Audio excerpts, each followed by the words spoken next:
الحمد للہ رب العالمین والصلاة والسلام على سید الانبیاء والمرسلین اما بعد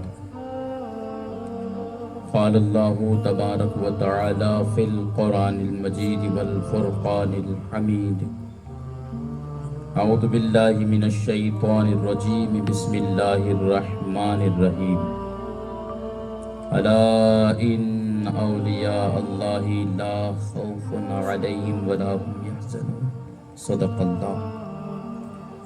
اللہ المولانا العظیم وبلغنا رسولہ النبی الامین المکین المعین المختار الکریم ونحن علی ذلک لمن الشاہدین والشاکرین والذاکرین والحامدین والحمد للہ رب العالمین۔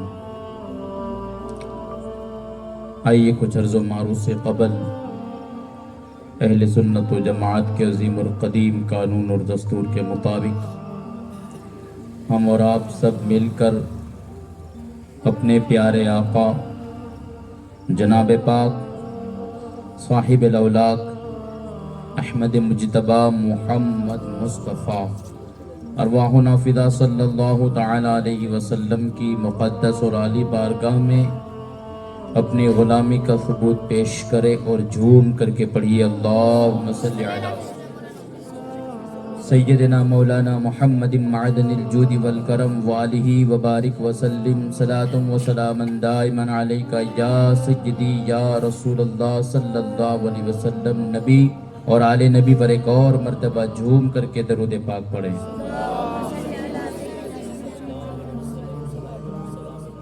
صلی اللہ علی النبی الامی وعلیہ صلی اللہ علیہ وسلم صلاۃ و سلام دائما علیک یا سیدی یا رسول اللہ صلی اللہ تعالی علیہ وسلم۔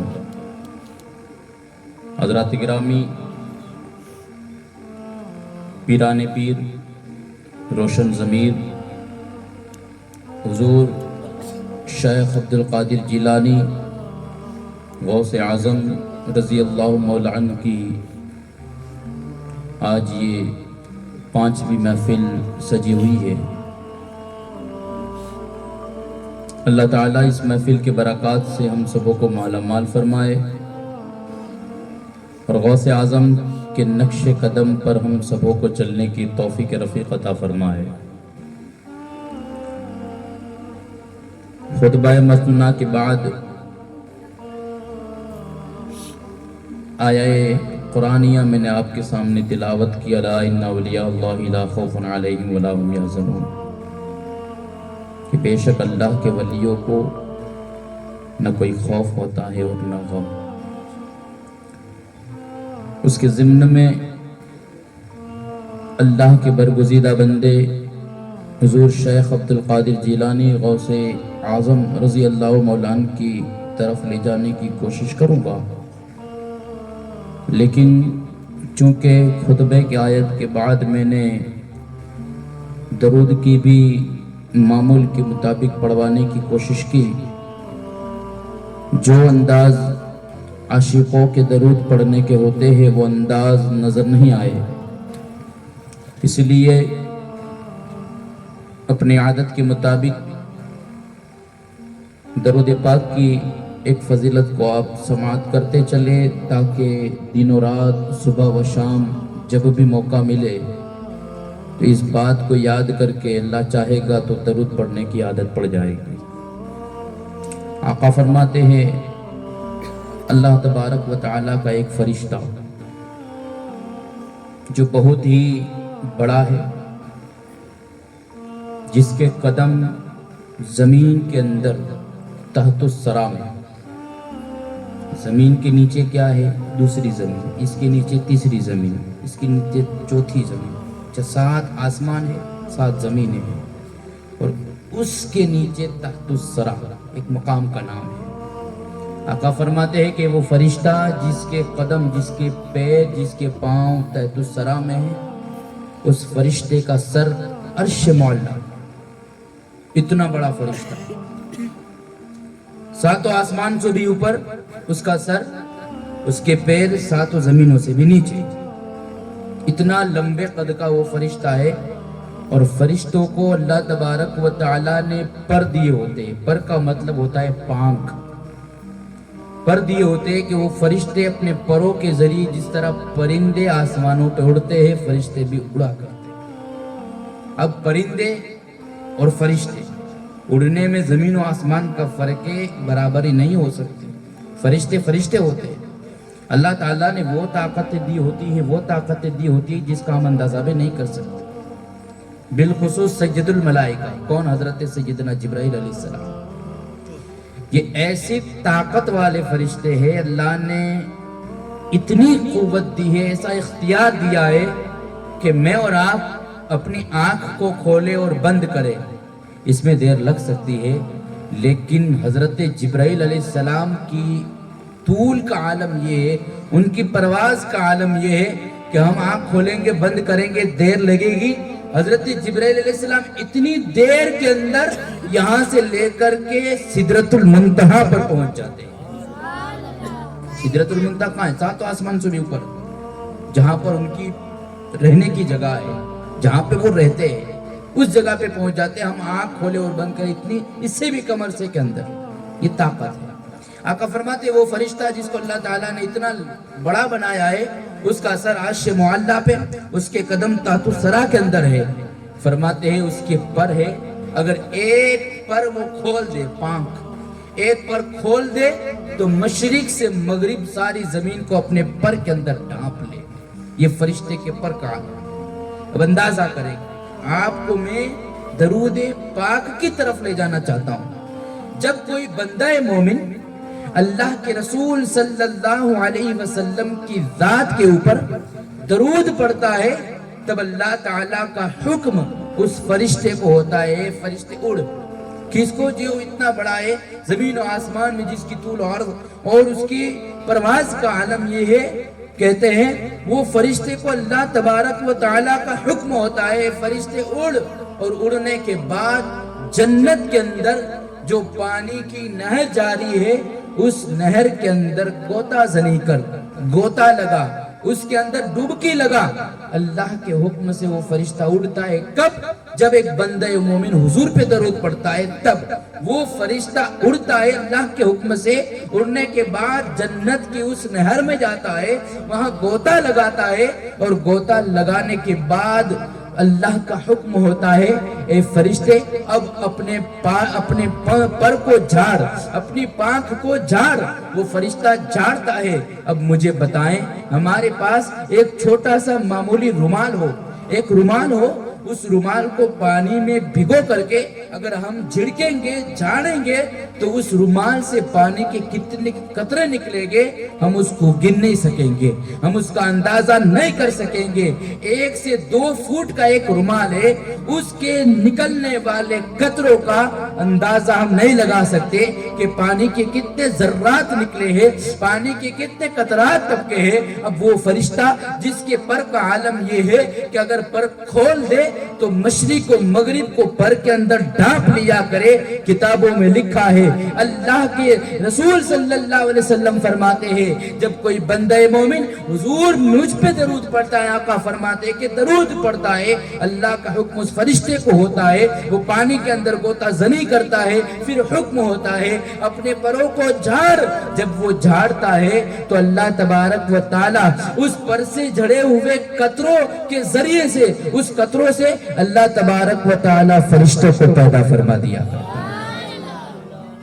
کیا ہوتا ہے؟ وہ جتنے بھی قطرے نکلتے ہیں اس سے فرشتے پیدا ہو جاتے ہیں. پھر وہ فرشتے کیا کرتے ہیں؟ آقا فرماتے ہیں فرشتے پیدا ہو جاتے ہیں. پھر جس نے حضور کی ذات پہ درود پڑھا ہوتا ہے وہ فرشتے اس بندے کے لیے دعائے مغفرت کیا کرتے ہیں. اس بندے کے لیے, کس کے لیے؟ جس نے حضور کی ذات پہ درود پڑھا ہوتا ہے. سے اندازہ کریں میرے پیارے, غور کریں کہ درود پاک کی فضیلت کتنی ہے, برکت کتنی ہے, کہ ہم اگر دل کی عطا گہرائیوں کے ساتھ اگر اطمینان قلب حاصل کرنے کے لیے دل سے حضور پہ درود پڑھیں گے, اللہ اس درود کے طفیل میں فرشتوں کو پیدا فرما دیا.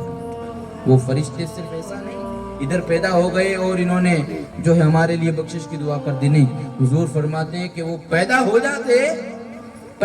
جاتے اور مغفرت کی دعا کرتے رہتے. کب تک؟ آقا فرماتے ہیں جب تک قیامت نہیں آ جاتی تب تک اس بندے کے لیے وہ فرشتے دعائیں مغفرت کیا کرتے ہیں. تو ایک درود کی اتنی برکت ہے، ایک درود کے اندر اتنی طاقت ہے کہ اگر ہم اس کے عامل بن جائے، اپنے اندر شامل کر لے شب و روز، صبح و شام، دوپہر کو جب بھی وقت ملے، نمازوں کے بعد اگر درود کی عادت ڈال لیں گے، بتاؤ اللہ کی طرف سے ہمیں کتنی برکتیں ملیں گی. ایک مرتبہ جھوم کر درود پاک پڑھو. صلی اللہ علی النبی الامی وعلیہ صلی اللہ علیہ وسلم. صلاۃ و سلام دائما علیکہ یا سیدی یا رسول اللہ صلی اللہ علیہ وسلم. ایک مرتبہ اور جی لگا کر درود پاک پڑھے. اللہ رب محمد صلی اللہ علیہ وسلم، نحن عباد محمد صلی اللہ علیہ وسلم. صلاۃ و سلام دائما علیکہ یا سیدی یا رسول اللہ صلی اللہ علیہ وسلم. حضرت سیدنا امام جعفر صادق رضی اللہ عنہ نے ایک خواب دیکھا. خواب میں دیکھا کہ حضور صلی اللہ علیہ وسلم بظاہر حیات ہے، آقا صلی اللہ علیہ وسلم کی شہزادی بھی ہے، اور اہل بیت اطہر کا پورا ایک پریوار، پورا خاندان موجود ہے. امام جعفر صادق رضی اللہ عنہ نے خواب دیکھا. خواب کے اندر آقا کو دیکھا، زیارت کی، اور اہل بیت اطہر کے خاندان والوں کو بھی دیکھا. اور پھر حضرت سیدہ فاطمہ الزہرا سلام اللہ علیہا کو فریاد کرتے ہوئے سنا کہ یا رسول اللہ صلی اللہ علیہ وسلم، میرا بیٹا یعنی کہ امام حسن اور میرا دوسرا بیٹا امام حسین، کہ جن کو ہر ماں کی خواہش ہوتی ہے کہ اپنے بچے کو کھیلتا دیکھے، اپنے بچے کو چلتا پھرتا گھومتا دیکھے، اس کو بڑا ہوتا دیکھے اور اچھی طریقے سے وہ زندگی گزارتا دیکھے. آقا صلی اللہ علیہ وسلم کی بارگاہ میں فریاد کرتی جاتی ہے اور سیدہ اپنی آنکھوں سے آنسو بہاتی جاتی ہے. کہتی یا رسول اللہ، ہر ماں کی خواہش ہوتی ہے لیکن میرے بچے، میرے حسن، جس کو منافقوں نے، جس کو دشمنوں نے زہر دے کر کے دنیا سے جو ہے اس کو نکال دیا، دنیا سے وہ چلے گئے زہر کی بنیاد پر. اور میرا بیٹا حسین جس کو کربلا کے میدان کے اندر تپتی ہوئی ریت کے اوپر ظالم یزیدیوں نے ایسے عالم کے اندر ان کو شہید کیا. یہ کہتی جاتی تھی اور روتی جاتی تھی، فریاد کرتی جاتی تھی اور روتی جاتی تھی. اب حضرت سیدنا امام جعفر صادق اپنے خواب کے بارے میں بتاتے ہیں. کون امام جعفر صادق؟ اس طرف میں آپ کو لے جانے کی کوشش کروں تاکہ آپ کو پتا تو چلے کہ جب رجب کا مہینہ آتا ہے اس وقت تو یہ محفلیں اکثر نصیب نہیں ہوتی، اللہ کرے نصیب ہو جائے. رجب کا مہینہ آتا ہے، 15 رجب چلی جاتی ہے، 16 رجب کو جس امام جعفر کی کنڈے کی نیاز کرتے ہیں اسی کا تذکرہ میں پڑھنے لگا ہوں. کون امام جعفر صادق؟ کہتے ہیں کتابوں میں لکھا ہے ایک مرتبہ ہوا ایسا کہ ایک زمانے کا ایک شخص گزرا ہے جس کو حاتم طائی کہا جاتا ہے. یہ ایسا امیر تھا، ایسا مالدار تھا، اس کی دولت کی دنیا کے اندر چرچے تھے، اس کی مالداری کے چرچے تھے، اور ساتھ ہی ساتھ یہ حاتم طائی بڑا دلاور تھا. ایک دن ایسا ہوا حاتم طائی کا ایک پوتا اللہ کے رسول صلی اللہ علیہ وسلم کے خاندان کے ایک پھول سے ملاقات کرتا ہے، خاندان کے ایک شہزادے سے ملاقات کرتا ہے. اور حاتم طائی کا پوتا اپنے دادا کی بڑی بڑی باتیں کرتا ہے کہ سنو او بندے، او بچے، سنو میرا دادا ایسا تھا، ان کی سخاوت ایسی تھی، ان کی مالداری ایسی تھی، ان کی دولت ایسی تھی، ان کا بہت بڑا بنگلہ تھا، بلکہ میرے دادا کی سخاوت. یہ کون کہتا ہے؟ حاتم طائی کا پوتا اللہ کے رسول صلی اللہ علیہ وسلم کے خاندان کے ایک پھول کے سامنے باتیں کر رہا ہے. میرے دادا ایسے تھے، ان کی سخاوت کا عالم یہ تھا کہ میرے دادا کا ایک بہت بڑا بنگلہ تھا، اس بنگلے کے چاروں طرف دروازے تھے اور بنگلے کے چاروں طرف کل ملا کر کے 10 دروازے تھے. اگر میرے دادا کے پاس کوئی سائل آ جاتا، کوئی مانگنے والا آ جاتا اور آ کر کے میرے دادا سے کہہ دیتا کہ میں ضرورت مند ہوں، مجھے کچھ عطا کر دے، مجھے کچھ دے دے، تو میرے دادا اسے دے دیا کرتے تھے. یہ کون کہتا ہے؟ حاتم طائی کا پوتا کہتا ہے. اللہ کے رسول صلی اللہ علیہ وسلم کے خاندان کے ایک پھول سے گفتگو کرتا ہے، گویا کہ وہ اپنی بڑائی بیان کرنے لگا ہے، اپنے وخان کرنے لگا ہے اور اپنی خاندان کی بڑائی کرتے ہوئے خود کو گھمنڈی نصیب ثابت کرتا ہے اور اس طریقے سے کہتا ہے کہ ہمارا خاندان ایسا، ہمارا گھرانہ ایسا. یہ اللہ کے رسول صلی اللہ علیہ وسلم کے خاندان کا جو چشم چراغ تھا وہ بیٹھ کر کے ان کی گفتگو کو سن رہا ہے. باتوں کو سنتے سنتے وقت گیا. وہ کہتا ہے میرے دادا کی ایسی سخاوت کہ اگر کوئی مانگنے والا ایک دروازے سے آ جاتا اسے دے دیا جاتا، پھر گھوم کر کے دوسرے دروازے پہ آتا اسے دے دیا جاتا، پھر گھوم کر کے تیسرے دروازے سے آتا اسے دے دیا جاتا. کہتا ہے کہ اس طریقے سے وہ بندہ مانگنے والا 10 دروازے پہ آتا تو میرے دادا منع نہیں کرتے تھے، اسے دے دیا کرتے تھے.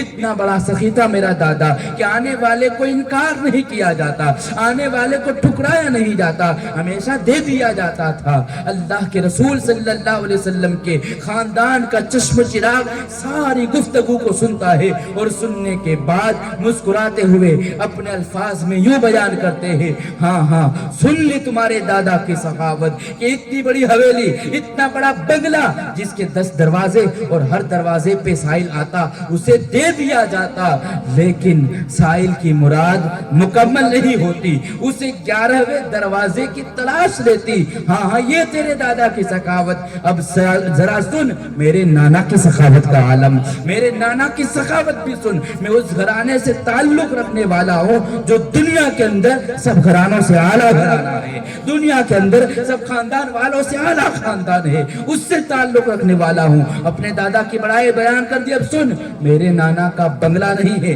میرے نانا کی کوئی حویلی نہیں تھی، میرے نانا کی کوئی بڑا بنگلہ نہیں تھا، لیکن ہاں صرف ایک معمولی سا گھر تھا اور اس گھر کا ایک دروازہ تھا. آنے والا آتا سائل اسے ایک ہی بار دیا جاتا، آنے والا آتا اسے ایک بار دے دیا جاتا. کہتے جاتے اور بتاتے جاتے کہ ایک مرتبہ اگر کوئی آ گیا اسے دے دیا جاتا تو اس کی 7 پشتوں تک ان کی سخاوت ختم نہیں ہوتی. یہ میرے نانا کے سخاوت کا عالم ہے. بار بار سنا ہوگا آپ نے اس بات کو، اکثر سنا ہوگا، لیکن غور نہیں کیا یہ کون تھا. پتا ہے یہ اللہ کے رسول صلی اللہ علیہ وسلم کے خاندان کا چشم و چراغ کون تھا؟ یہ کہیں اور نہیں، یہ حضرت سیدنا امام جعفر صادق کی ذات تھی. امام جعفر صادق تھے جن کو ہم رجب میں یاد کرتے ہیں، ان کے نام کے کنڈے کی نیاز کرتے ہیں. اچھی بات ہے، محبت کرے، پیار کرے، اہل بیت اطہر کے خاندان والوں سے احترام کرے، عزت کے ساتھ پیش آئے، ان کی جو ہے عظمت کے جو ہے ڈنکے بجائیں، لیکن یاد رکھے دل سے احترام کرے، دل سے ادب کرے، دل سے تعظیم کرے. اللہ کے رسول صلی اللہ علیہ وسلم کے خاندان کے ہر فرد سے امام جعفر صادق وہ ذات ہے، وہ ذات ہے. ان کی طرف جائیں گے تو کافی وقت درکار ہے. مجھے پیران پیر کی طرف آپ کو لے جانا ہے. انہوں نے خواب دیکھا کہ خواب کے اندر پورا اہل بیت اطہر کا خاندان ہے، سیدہ فاطمہ الزہرا ہے، اپنے بابا جان سے کہہ رہی ہے یا رسول اللہ صلی اللہ علیہ وسلم، میرے دونوں شہزادوں کو دشمنوں نے ظلم کرتے ہوئے شہید کر دیا. ایک کو زہر دیا اور ایک کو کربلا کے میدان پر تپتی ہوئی ریت پر لیٹا کر کے شہید کیا. یا رسول اللہ میں اس کا بدل چاہتی ہوں. کیا کہا؟ میں اس کا بدل چاہتی ہوں، اس کا بدلہ چاہتی ہوں، کیونکہ ہر ماں کی خواہش ہوتی ہے کہ اس کا بچہ رہے سہے چلے پھرے بڑے پلے بڑے، ہر ماں چاہتی ہے. یہ کہتی جاتی اور روتی جاتی. امام جعفر صادق کہتے ہیں کہ خواب میں نے یہ بھی دیکھا، حضور بیٹھے ہوئے ہیں اور آقا صلی اللہ علیہ وسلم کی دونوں رانوں کے اوپر 2 چھوٹے چھوٹے بچے ہیں، ایک سیدھی ران پر اور ایک دوسری بائیں ران کے اوپر، ایک دائنی پر ایک بائیں ران کے اوپر 2 چھوٹے چھوٹے بچے ہیں. میں نے خواب کے اندر آقا صلی اللہ علیہ وسلم سے پوچھا یا رسول اللہ صلی اللہ علیہ وسلم، یہ دونوں شہزادے کون ہیں؟ یہ دونوں بچے کون ہیں؟ یہ حسین و جمیل خوبصورت چہرے والے کون ہیں؟ آقا نے ارشاد فرمایا بائیں ران کے اوپر جو ہے کلیہ شریف میں جس کا مزار شریف ہے، بائیں ران کے اوپر حضرت صابر پیا کلیری ہے. کون صابر پیا؟ حضرت سیدہ فاطمہ الزہرا نے کہا تھا نا کہ میں اپنے بچوں کا بدل چاہتی ہوں، ان کا دوسرا چاہتی ہوں. صابر پیا وہ ہے کہ جس نے آپ نے امام پاک کی زندگی کو سنا ہے، اس لیے نہیں جاتا کربلا کی طرف۔ آپ جانتے ہیں کربلا کی داستان کو، اس طرف نہیں جاتا۔ امام پاک امام حسین کو 3 دن تک بھوکا پیاسا یزیدیوں نے رکھا، اور یوں سمجھے کہ یار یہ کوئی تھوڑی کر سکتا ہے، دشمن ہر طریقے کی بات کرتا ہے، یہ تھوڑی رہ سکتا ہے بھوکا اور پیاسا 3 دن تک اس طریقے سے۔ حالانکہ انہوں نے یہ کیا، ان کے اوپر ظلم کیا، پانی بند کر دیا، اس طرح ظلم کیا، بے دردی کے ساتھ شہید کیا، لیکن وہ صبر کرتے رہے، کیونکہ صابر کے گھرانے والے تھے، صبر والے تھے، صبر کرتے رہے۔ ماں فاطمہ الزہرا نے حضور کی بارگاہ میں عرض کی کہ میں بدلہ بدل چاہتی ہوں، ان کا بدل چاہتی ہوں۔ جو بائیں ران پہ بیٹھے ہوئے تھے صابر کلیری، یہ ایسی ہستی ہے کہ 12 سال تک حضرت صابر کلیری رضی رحمت اللہ تعالی علیہ 12 سال تک ایک درخت کی ایک ڈالی کو یا ایک درخت کی شاخ کو پکڑ کر کھڑے رہے، نہ کھایا نہ پیا نہ کچھ، بس کھڑے رہ کر کے مگن ہو گئے خدا کی یاد میں، اور اللہ کی صدائیں بلند کرنے لگے، اور یہ ثبوت دے دیا، اے میرے جد امجد امام حسین کی ذات کے اوپر بھونکنے والوں سنو، تم ان کی 3 دن کی بھوک پیاس کی باتیں کرتے ہو، ارے وہ تو بڑے تھے، میں ان کی اولاد کی اولاد کی اولاد ہو کر کے 12 سال بھوکا پیاسا رہ کر کے صبر کا پیغام دیتا ہوا نظر۔ یہ صابر پاک، ان کی طرف اگر جائے گے تو وقت درکار ہے، لیکن بتانا چاہتا ہوں، سیدہ نے کہا تھا بدل چاہتی ہوں، صابر پاک ان کی بدل دی گئی، کیونکہ امام حسین کو یزیدیوں نے بے دردی کے ساتھ بھوکا اور پیاسا شہید کرنے کی کوشش کی تھی، اور آپ کو شہید کیا تھا۔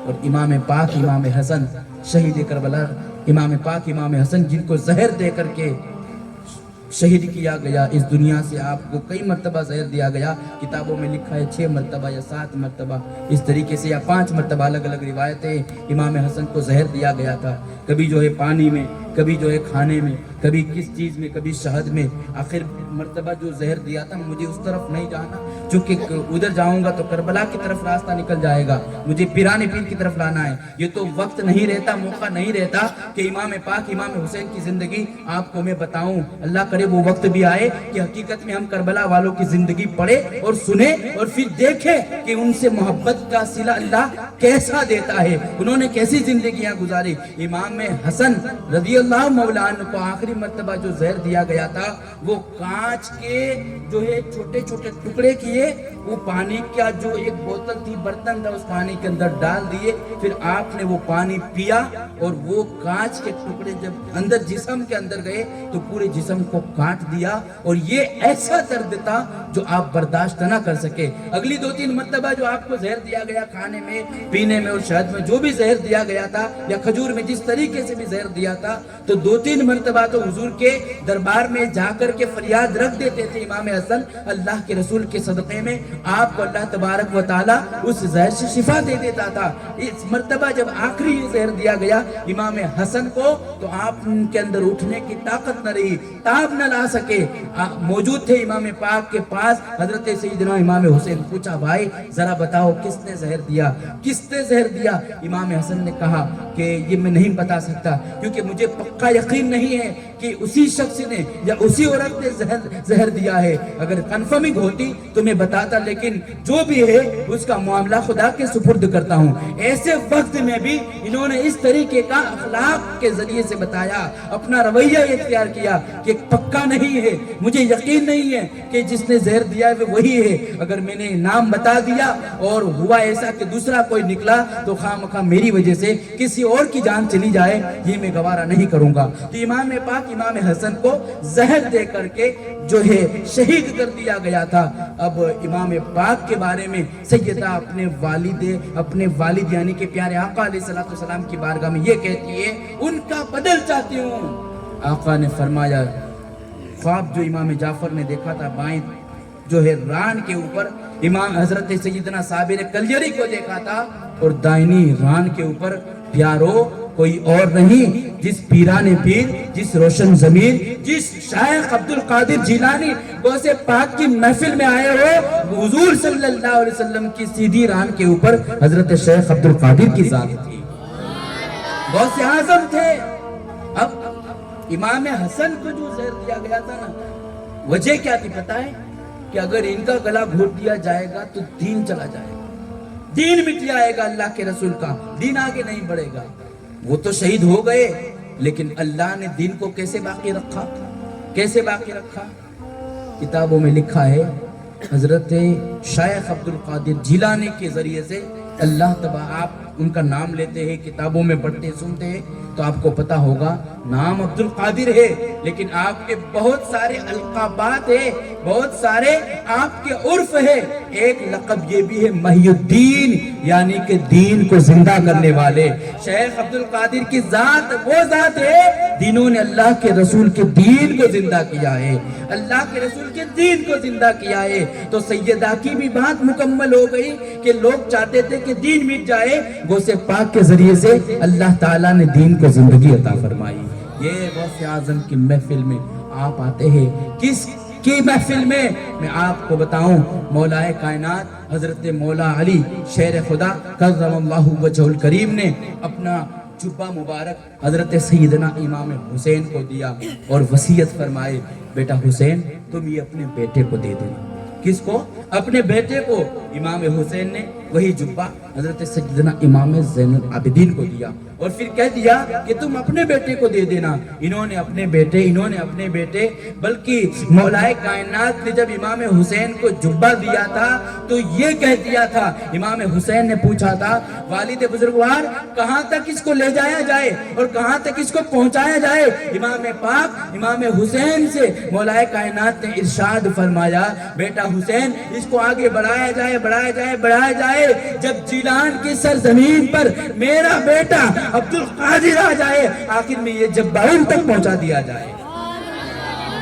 اس شیخ عبد القادر جیلانی کی محفل میں آپ ان کے نام لیتے ہیں, ان کا تذکرہ پڑھتے ہیں. ارے ہم تو ان سے محبت کرنے والے ہیں, اور ان کے نام تو بہت دور کی بات ہے. غوث پاک کا نام تو بہت دور کی بات ہے. صرف آپ کی مزار کی برکت میں آپ کو بتاؤں, چونکہ بات آئی اس لیے. غوث اعظم کے مزار کی برکت کیا ہے پتا ہے؟ کسی زمانے میں ایک انگریزی خاتون کہ جو فلمی ہیروئن تھی اور فلمی حساب سے وہ بڑی ماہر تھی. اس کا یہ کام تھا کہ جگہ جگہ جا کر کے پرانی جو حویلیاں ہوتی, پرانے محلات جو بھی ہوتے, پرانی جگہ ہوتی, اس کے اوپر ریسرچ کیا کرتی تھی. بہت بڑی ایسی اس کے پاس دولت تھی, اتنی دولت تھی, بہت بڑی دولت کی مالکہ تھی وہ. اور اس کا یہ کام بھی تھا, اور ساتھ ہی ساتھ وہ چاہتی تھی کہ مجھے زندگی کے اندر سکون ملے, زندگی کے اندر اطمینان ملے. اس نے سکون پانے کے لیے کتابوں میں لکھا ہے 50,000 روپے کی دارو کی ایک بوتل, اتنا خرچہ کر کے اس نے شراب خریدا اور شراب خرید کر کے پیا. کیوں؟ کیونکہ وہ چاہتی تھی کہ مجھے اطمینان ملے, مجھے سکون ملے, مجھے تسلی ملے. لیکن تسلی نہیں ملی, لاکھوں روپیہ اس نے برباد کر دیا, سکون نہ ملا.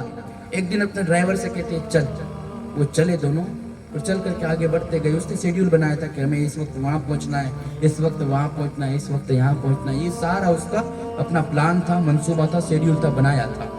اور کہا کہ اس وقت وہاں پہنچنا ہے, وہاں پہنچ, سب جگہ کے اوپر ریسرچ کرتی کرتی آگے بڑھتی بڑھتی عراق کے اندر پہنچ گئی. شیخ عبد القادر جیلانی غوث پاک کے مزار کے اوپر اس انگریزی خاتون کی نظر پڑی. غوث پاک کے مزار کے جو گنبد ہے, آپ کے جو مینار ہے, اس کے اوپر نظر پڑی. اپنے ڈرائیور سے کہا ذرا رکنا, تو رکنا ذرا, میں بھی آتی ہوں.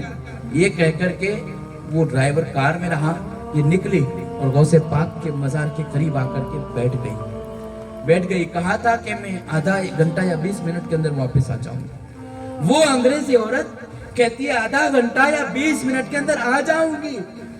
وہ ڈرائیور نے کہا ٹھیک ہے. وہ گئی, 12 بجے گئی, 12:30, 1, 2, 3, 4, 5, 8 گھنٹے نکل گئے, لیکن آئے نہیں. وہ ڈرائیور بڑا پریشان ہوا, بڑا حیران ہوا, نکلا کار سے اپنی مالکہ کو تلاش کرنے کے لیے.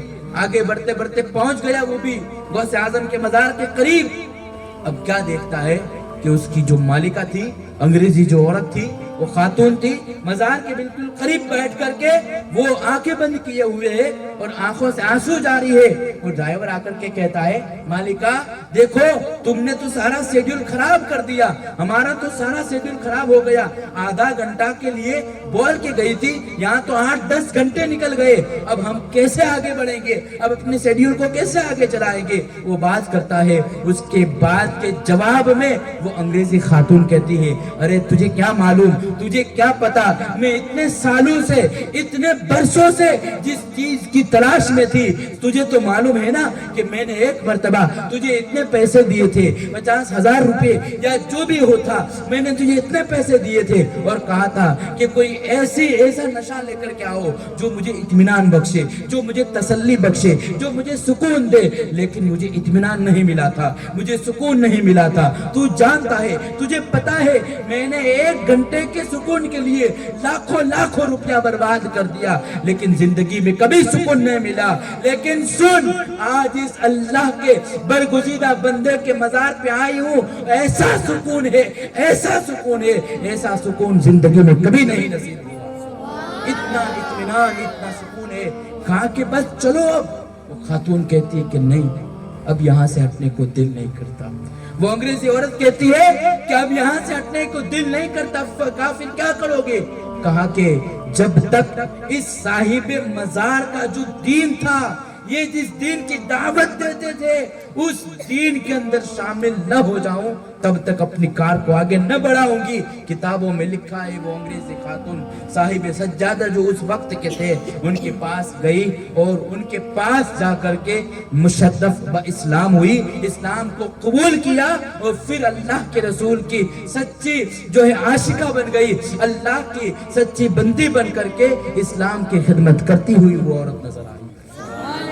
یہ مزار شریف کی برکت, غوث پاک کے مزار کی برکت. ارے جس بغداد والے راجہ کے مزار کی شان کا یہ عالم ہے کہ لوگوں کو کلمے پڑھا رہا ہے, جب مزار کا یہ عالم ہے تو ذات کے اندر اللہ نے کتنی برکتیں رکھی ہوگی. ارے جب وہ شخص, وہ ولی جو سردار الاولیاء ہے, ان کی شان کا یہ عالم ہے, تو جو سلطان الانبیاء ہے, اس مصطفیٰ جان رحمت کی شان کا اندازہ کون لگا سکتا؟ میرے پیارے غوث اعظم کی محفل میں آئے ہیں, ان کا فیض لینے کے لیے آئے ہیں. کون غوث پاک, کون صاحب جیلا, کون شیخ عبد القادر جیلانی, کون حضور غوث الاعظم. یہ وہ غوث اعظم ہے جن کے بچپن کے بارے میں بتایا جاتا ہے. ایک خاتون اپنے ہاتھ میں مرا ہوا بچہ لے کر کے آپ کے نانا جان حضرت شیخ عبداللہ سمعی کے پاس حاضر ہوئی. عرض کرتی ہے اے شیخ, اے اللہ کے ولی, دیکھو یہ میرا بچہ تھا, اس سے میں بڑی محبت کرتی تھی, اس سے بڑا پیار کرتی تھی, لیکن ہوا ایسا کہ اس بچے کا تو انتقال ہو گیا ہے, یہ تو دنیا سے چلا گیا ہے, آپ کچھ کرم فرمائیں. کس کے پاس؟ غوث پاک کے نانا حضرت شیخ عبداللہ سمعی کے پاس حاضر ہوئی اور عرض کرتی ہے آپ کچھ کرم فرمائیں. انہوں نے کہا ٹھہرو.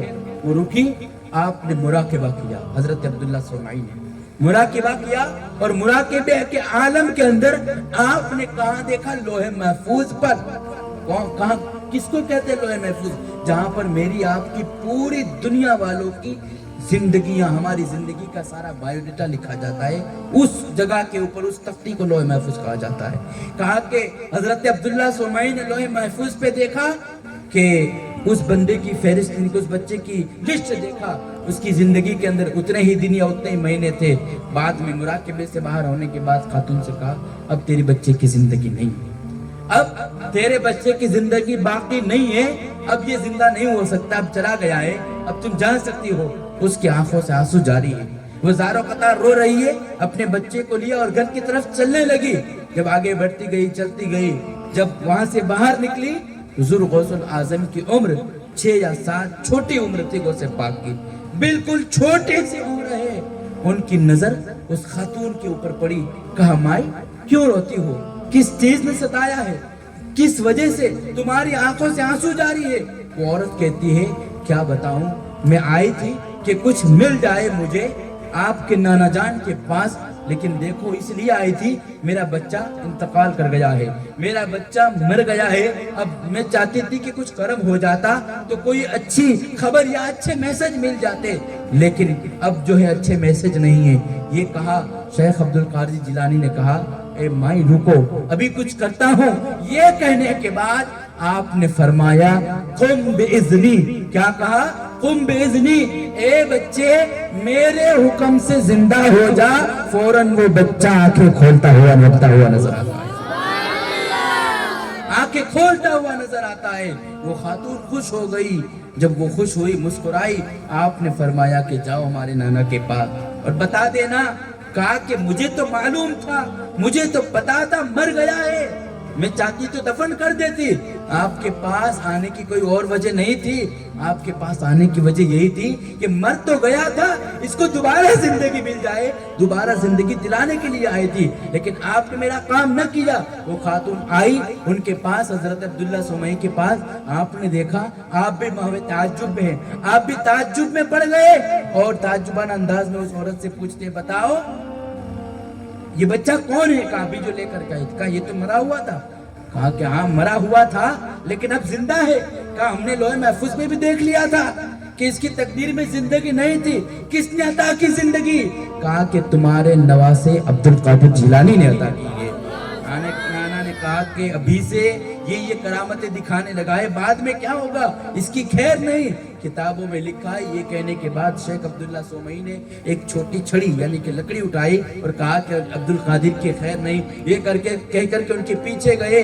کسی دوست نے حضور غوث اعظم سے کہا کہ دیکھو تمہارے نانا تم کو مارنے کے لیے آ رہے, تم کو ڈرانے کے لیے آ رہے. غوث پاک چھوٹی عمر تھی, دوڑنے لگے, آگے بڑھتے گئے. نواسا آگے نانا پیچھے, نواسا آگے نانا پیچھے. اب آگے بڑھے تو ایک قبرستان آیا. غوث پاک کہتے ہیں قبرستان کے قریب جا کر کے غوث اعظم قبرستان والوں کے قریب جا کر کے کہتے ہیں او قبر والوں اٹھو نانا آ رہے. اتنا کہنا تھا قبر والے سارے اٹھ کر کے کھڑے ہو جاتے ہیں, غوث پاک کے ساتھ چلنے لگتے ہیں. اس غوث اعظم کی محفل کے اندر آپ آئے ہیں, اس غوث العظم کا تذکرہ پڑھتے ہیں. پیارے اپنے نصیب کو کم نہ سمجھنا, ان کے نام کے لیے بلکہ ان کے ذکر کے ایک لمحہ کے لیے بھی آپ فکر کریں گے کہ اللہ کے وہ ولی کیسے ہوں گے, ہمارے مرشد کیسے ہوں گے, اللہ نے ان کو کیسی شان عطا کی ہوگی. قسم خدا کی کتابوں میں لکھا ہے کہ اپنی موت کو اگر کوئی بندہ مومن اپنی موت کو یاد کرے یا اللہ کے ذکر کے اندر ایک لمحہ صرف کرے, اللہ تبارک و تعالی 60,000 سال کی عمر کا ثواب عطا فرماتا ہے. اتنا بڑا جو ہے انعام اللہ کی طرف سے دیا جاتا ہے. کب؟ جب ہماری فکریں ایسی ہوگی, ہماری سوچ ایسی ہوگی, دن و رات میں ہم موت کو یاد کرنے والے ہوں گے, اپنے اسلاف کی زندگیوں کو پڑھنے والے ہوں گے, ان کی بتائے ہوئے راستوں کے مطابق زندگی گزاریں گے, تب یہ برکتیں ملے گی. یہاں تو ہمارے حالات بالکل الٹے ہیں, یہاں تو پوزیشن بالکل الٹی ہے. کیا ہے؟ ہاں 12ویں شریف کا جلوس ہوا, ہر بندے کو دیکھا گیا کہ جو جلوس میں شرکت کرتا ہے اچھی بات ہے, بہت اچھی بات ہے, شرکت کرے, فیضان رسول سے مالا مال ہو. 11ویں کا جلوس آیا, اچھی بات ہے, اچھی طریقے سے اس کا فائدہ اٹھائے. لیکن جلوس 8 کا ٹائم ہو یا 9 کا ٹائم ہو, جو بھی ہو, جلوس 8 سے 10 کا ہوتا ہے, بعد میں ظہر کے لیے معافی نہیں ہے. اس بات کو یاد رکھنا. جلوس 1-2 گھنٹے کا ہوتا ہے, لیکن بعد میں جو آنے والی نماز ہے وہ نماز معاف نہیں ہے, کسی سچویشن میں وہ معاف نہیں ہے, آپ کو ادا کرنی پڑے گی. اگر آپ اپنے آپ کو سچا عاشق رسول مانتے ہیں, سچا عاشق رسول کہتے ہیں, سچا عاشق غوث اعظم کہتے ہیں, تو بتائے ہوئے ان اللہ والوں کے بتائے ہوئے راستے کے مطابق آپ کو اپنی زندگی گزارنی پڑے گی, ہمیں گزارنی پڑے گی ایسی زندگی. اب میں آپ کو ایک مثال دے کر کے سمجھاؤں. آپ دنیا کی کسی بھی کمپنی کے اندر نوکری کریں, مثال کے طور پہ موبائل کی کمپنی ہے یا سم کی کمپنی, آئیڈیا کی کمپنی ہے, ووڈا کی کمپنی, جو بھی کمپنی اس میں نوکری کریں تو کمپنی کا نیم ہوتا ہے کہ بھائی اگر جاب کرنی ہے تو آپ کو بلیک لباس پہننا پڑے گا, وائٹ ڈریس پہننا پڑے گا, بلو ڈریس جو بھی ہوگا اس کا پہننا پڑے گا. آپ کو اس کی جو ہے نیم کے مطابق عمل کرنا پڑے گا. نہیں کریں گے تو یا تو تنخواہ کاٹ لی جائے گی یا تو نوکری سے برخاست کر دیا جائے گا. آپ پیسہ کما رہے ہیں, آپ روپیہ کما رہے ہیں اور آپ کے اوپر یہ پابندی لگائی جا رہی ہے کہ ڈریس پہننا پڑے گا, یونیفارم پہننا پڑے گا, نہیں پہنو گے تو نکال دیے جاؤ گے. آپ پہنتے کیوں؟ کیونکہ اگر نہیں پہنا تو مجھے نکال دیا جائے گا, اور میری پہچان ہے کہ بھائی یہ بندہ فلانی کمپنی کے اندر جاب کر رہا ہے, فلانی کمپنی کے اندر کام کر رہا ہے, ورک کر رہا ہے, اس کی علامت اور اس کی نشانی ہے. یہ بندہ یہ کر رہا ہے, اس کی علامت اس کی نشانی ہے. کوئی دیکھ کر کے پہچان لے گا کہ یہ بندہ اس کمپنی میں جاب کر رہا ہے, اس کمپنی میں نوکری کر رہا ہے. اگر اس کی آپ مخالفت کریں گے اور صبح 8 بجے کا ٹائم ہوگا, آپ 9 یا 10 بجے جائیں گے, تو آپ وہی آخری مہینہ سمجھ لینا, زیادہ نہیں رکھا جائے گا اس کمپنی کے اندر. تو جس طرح ایک کمپنی میں نوکری کے لیے ہمیں کچھ نیم کے پالن کرنا پڑتا ہے, کچھ اصول کو اپنانے پڑتے ہیں, اسی طریقے سے اسلام دھرم ہے, اسلام مذہب ہے, اس کے بھی کچھ اصول ہے, اس کے بھی کچھ قانون ہے, اس کے نیم کیا ہے. آپ کہتے ہو کہ میں مسلمان ہوں. اگر تو مسلمان ہے تو تجھے مسلمانوں کی سچی جو علامت ہے, جو مسلمانوں کے رسول نے جو تعلیم دی ہے, اے لوگوں 5 وقت نمازوں کی پابندی کرو, اس چیز کے اوپر عمل کرنا. نمازیں پڑھیں گے پھر کہیں گے مسلمان. نمازیں پڑھنے کے بعد آپ کو اعلان نہیں کرنا پڑے گا, نمازیں پڑھنے کے بعد آپ کو اعلان نہیں کرنا پڑے گا کہ میں مسلمان ہوں. لوگ مسجد میں بار بار آتا جاتا دیکھیں گے, آپ کو دیکھ کر کے پہچان لیں گے یہ کوئی اور نہیں جانے والا عاشق رسول جانا, دیکھ کر کے پہچان لیں گے آپ کو. مطلب میرا کہنے کا یہ ہے, نچوڑ یہ ہے میری گفتگو کا, کہ اگر آپ اپنے آپ کو سچا مسلمان کہتے ہیں, سچا عاشق رسول مانتے ہیں, تو جو اصول ہے ایک مسلمان ہونے کے, اسلام کے جو قوانین ہے, ان قوانین کے اوپر آپ کو عمل کرنا پڑے گا. اور نیموں کو آپ کو جو ان سارے نیموں کے اوپر پالن ہو کر کے آپ کو اپنی زندگی گزارنی پڑے گی. ورنہ کہیں گے مسلمان اور کام سارے کافروں جیسے, یہ چیزیں ہوگی تو پھر مسلمان نہیں مانے جائیں گے. یاد رکھنا, یہ اسلام ہے, یہ مذہب ہے اللہ کے رسول کا, اللہ کا مذہب ہے, اللہ کے رسول کا مذہب ہے. جو بھی ہو معاملات, تکالیف جو بھی ہو, آپ کو ان اصولوں کو, ان نیموں کو فالو کرنا پڑے گا. نمازوں کو پڑھنا پڑے گا, آپ کو رمضان آ جائے روزے رکھنے پڑیں گے, صاحب استطاعت ہے حج ادا کرنی پڑے گی, اب صاحب استطاعت ہے زکات دینی پڑے گی. ان سارے اصولوں پہ عمل پیرا ہونا پڑے گا, تب جا کے آپ کہیں گے کہ میں مسلمان ہوں, تو آپ کی مسلمانی کو مانا جائے گا.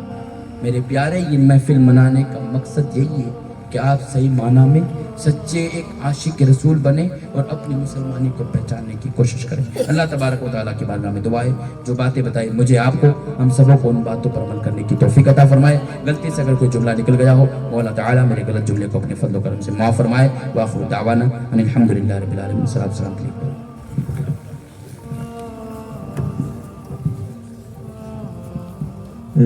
شہنشاہ مدینہ الصلاۃ والسلام, زینت عرش محلہ, زینت عرش محلہ, الصلاۃ والسلام. اے شہنشاہ مدینہ الصلاۃ والسلام, اپنی امتی کہتے ہوئے پیدا ہوئے, رب اپنی امتی کہتے ہوئے پیدا ہوئے. رب نے فرمایا کہ بچہ, رب نے فرمایا کہ بچہ, الصلاۃ والسلام. شہنشاہ مدینہ الصلاۃ والسلام, زینت عرش محلہ, زینت عرش محلہ, الصلاۃ والسلام. اے شہنشاہ مدینہ الصلاۃ والسلام.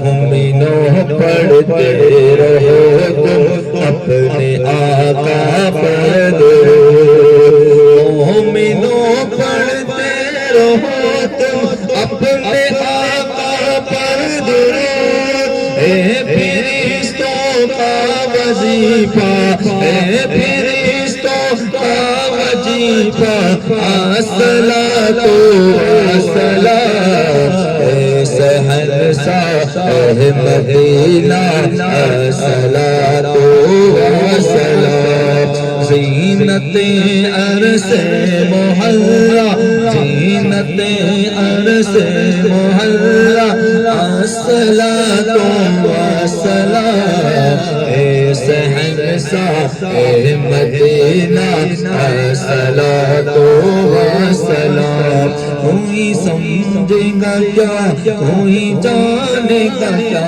کوئی سمجھے گا کیا کوئی جانے گا کیا مرتبہ آپ کا سلام علیک شاہ غسل ورا سلام علیک ناہب مصطفیٰ سلام علیک دیجیے ایسی دعا کہ خدا خوش رہے دیجیے ایسی دعا کہ خدا خوش رہے مصطفیٰ سلام علیک شاہ غسل ورا سلام علیک ناہب مصطفیٰ سلام علیک الصلاة والسلام عليك يا رسول الله الصلاة والسلام عليك يا نبي الله والصلاة والسلام عليك يا حبيب الله وعلى آلك وصحبك يا نور الله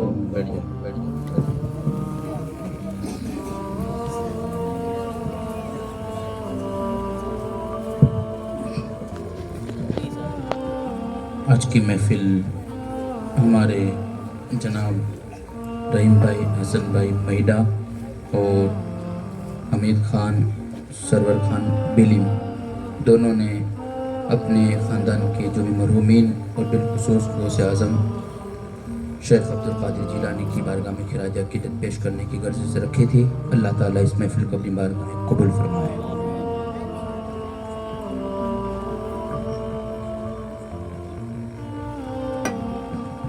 أعوذ بالله من الشيطان الرجيم بسم الله الرحمن الرحيم قل يا أيها الكافرون لا أعبد ما تعبدون ولا أنتم عابدون ما أعبد ولا أنا عابد ما عبدتم ولا أنتم عابدون ما أعبد لكم دينكم ولي دين بسم الله الرحمن الرحيم قل هو الله أحد الله الصمد لم يلد ولم يولد ولم يكن له كفوا أحد بسم الله الرحمن الرحيم قل هو الله أحد الله الصمد لم يلد ولم يولد ولم يكن له كفوا أحد بسم الله الرحمن الرحيم قل هو الله أحد الله الصمد لم يلد ولم يولد ولم يكن له كفوا أحد بسم الله الرحمن الرحيم قل أعوذ برب الفلق من شر ما خلق ومن شر غاسق إذا وقب ومن شر النفاثات في العقد ومن شر حاسد إذا حسد بسم الله الرحمن الرحيم قل أعوذ برب الناس ملك الناس إله الناس من شر الوسواس الخناس الذي يوسوس في صدور الناس من الجنة والناس بسم الله الرحمن الرحيم الحمد لله رب العالمين الرحمن الرحيم مالك يوم الدين إياك نعبد وإياك نستعين اهدنا الصراط المستقيم صراط الذين أنعمت عليهم غير المغضوب عليهم ولا الضالين بسم الله الرحمن الرحيم ألف لام ميم ذلك الكتاب لا ريب فيه هدى للمتقين الذين يؤمنون بالغيب ويقيمون الصلاة ومما رزقناهم ينفقون والذين يؤمنون بما أنزل إليك وما أنزل من قبلك وبالآخرة هم يوقنون أولئك على هدى من ربهم وأولئك هم المفلحون وإلهكم إله واحد لا إله إلا هو الرحمن الرحيم إن رحمة الله قريب من المحسنين وما أرسلناك إلا رحمة للعالمين ما كان محمد أبا أحد من رجالكم ولكن رسول الله وخاتم النبيين وكان الله بكل شيء عليما إن الله وملائكته يصلون على النبي يا أيها الذين آمنوا صلوا عليه وسلموا تسليما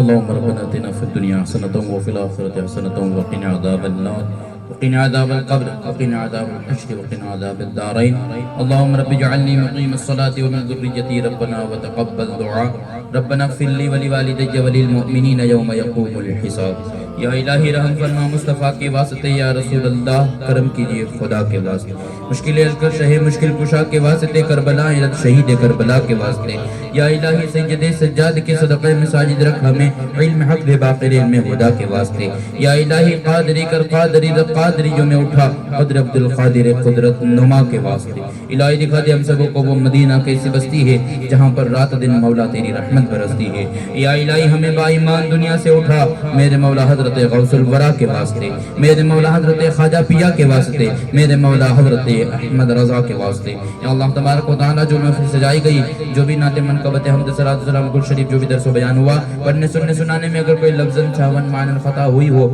اپنے فضل و کرم سے معاف فرما دے، اس کا ثواب سب سے پہلے ہم تیری بارگاہ میں پہنچاتے ہیں قبول فرما لے، تیرے پیارے محبوب علیہ السلام کی بارگاہ میں پہنچاتے ہیں قبول فرما لے، ان کے وسیلے سے جملہ انبیاء اکرام جملہ صحابہ اکرام تمام تابعین تابع تابعین کے ارواحوں تک پہنچاتے ہیں قبول فرما لے، بلکہ حضرت آدم سے لے کر قیامت تک جتنے بھی مسلمان آنے والے ہیں جو بھی دنیا میں موجود ہے، اللہ تمام مسلمانوں کے ارواحوں تک پہنچاتے ہیں قبول فرما لے، بالخصوص آج کی اس محفل کا ثواب حضور پیر امیر میرا شاہ جیلا حضور شیخ عبد القادر جیلانی غوث سمدانی رضی اللہ عنہ کی بارگاہ میں پہنچاتے ہیں قبول فرما لے، یا اللہ جنہوں نے آج کی اس محفل کا اہتمام کیا ان کے خاندان کے جتنے بھی مرحومین ایمان کے ساتھ گئے ان سبوں کے ارواحوں تک پہنچاتے ہیں قبول فرما لے، ہم تمام کے خاندان والے مرحومین جو بھی ایمان کے ساتھ گئے ان کی روحوں تک پہنچاتے ہیں قبول فرما لے، یا اللہ اس محفل پاک کے وسیلے سے ہم سب کو پنج وقتہ نمازوں کی پابندی کرنے کی توفیق عطا فرما، ہماری پیشانیوں میں سجدوں کی تڑپ عطا فرما، ہمارے سجدوں میں لذت عطا فرما، چاشنی عطا فرما،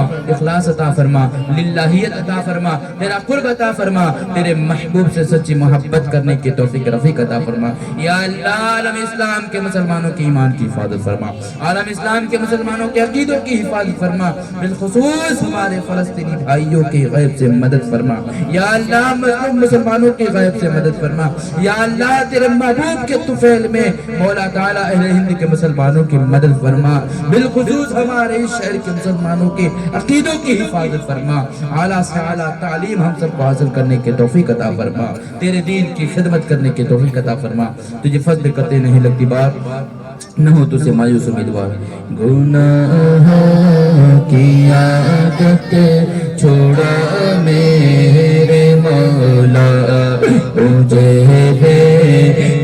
انسان بنا میرے مولا، گناہوں کی عادت چھوڑا میرے مولا مجھے انسان بنا میرے مولا، جو تجھ کو جو تیرے نبی کو پسند ہے، جو تجھ کو جو تیرے نبی کو پسند ہے، جو تجھ کو جو تیرے نبی کو پسند ہے، جو تجھ کو جو تیرے نبی کو پسند ہے، ہمیں سب بنا میرے مولا، ہمیں سب بنا میرے مولا، گناہوں کی عادت چھوڑا میرے مولا مجھے انسان بنا میرے مولا، جنہوں نے کہا ہے دعا کا مجھ سے، جنہوں نے کہا ہے دعا کا مجھ سے، جنہوں نے کہا ہے دعا کا مجھ سے، جنہوں نے کہا ہے دعا کا مجھ سے، تو کر دے سبھی کا بھلا میرے مولا تو کر دے سبھی کا بھلا میرے مولا گناہوں کی عادت چھڑا میرے مولا مجھے کیسا بنا میرے مولا ان اللہ وملائکتہ یصلون علی النبی یا ایھا الذین آمنوا صلوا علیہ وسلموا تسلیما صلی اللہ علیہ وسلم سبحان ربک رب العزت عما یصفون وسلام علی المرسلین والحمد للہ رب العالمین لا الہ الا اللہ محمد رسول